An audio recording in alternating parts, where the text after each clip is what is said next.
নমস্কার, আমার ছোট্ট পরিবারে সকলকে স্বাগত। আশা করি সকলেই খুব ভালো আছেন। নতুন বছরটা আমার শুরু হয়েছিল প্রত্যেক দিনের মতোই ছাদ থেকেই। পুরনো বছরে কি পেলাম বা কি পেলাম না সেসব হিসেব না করে নতুন বছরে ঠিক কী করব সেটাই ভাবছিলাম।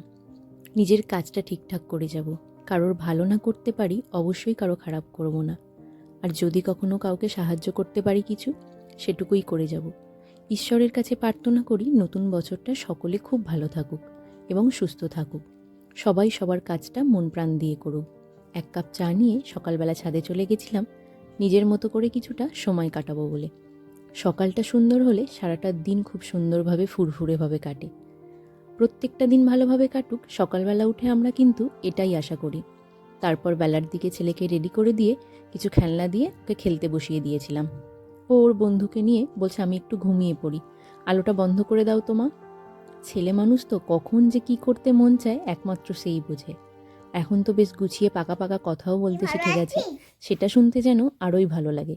সারাটা দিন কাজ করতে করতে আর ছেলের এই দুষ্টুমি বা আধো আধো কথাগুলো শুনতে শুনতে কখন যে সকাল থেকে রাত হয়ে যায় বুঝতে পারি না। Happy new year.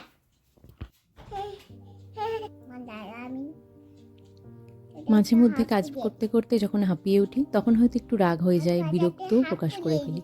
আবারও ভাবি ছেলেবেলাটা তো আর ফিরে পাওয়া যাবে না, একটু যখন বড় হয়ে যাবে তখন আর ঘর অগোছালো হবে না, সব কিছু গোছানো থাকবে, সময় মতো সব হবে।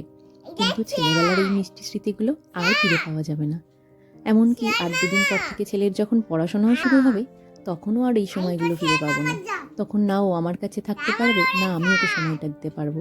সারাদিন পড়াশোনা, কখন কি খেয়ে বেরোবে, কখন স্কুলে নিয়ে যেতে হবে, এই করতে করতেই সারাটা দিন কেটে যাবে।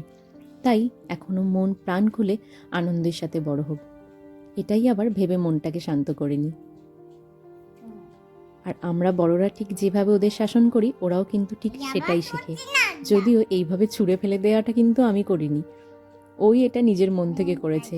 দেখে হাসিও পায় সারাদিনের এই কাণ্ডগুলো, তবেই যেন দিনগুলো কেটে যায়।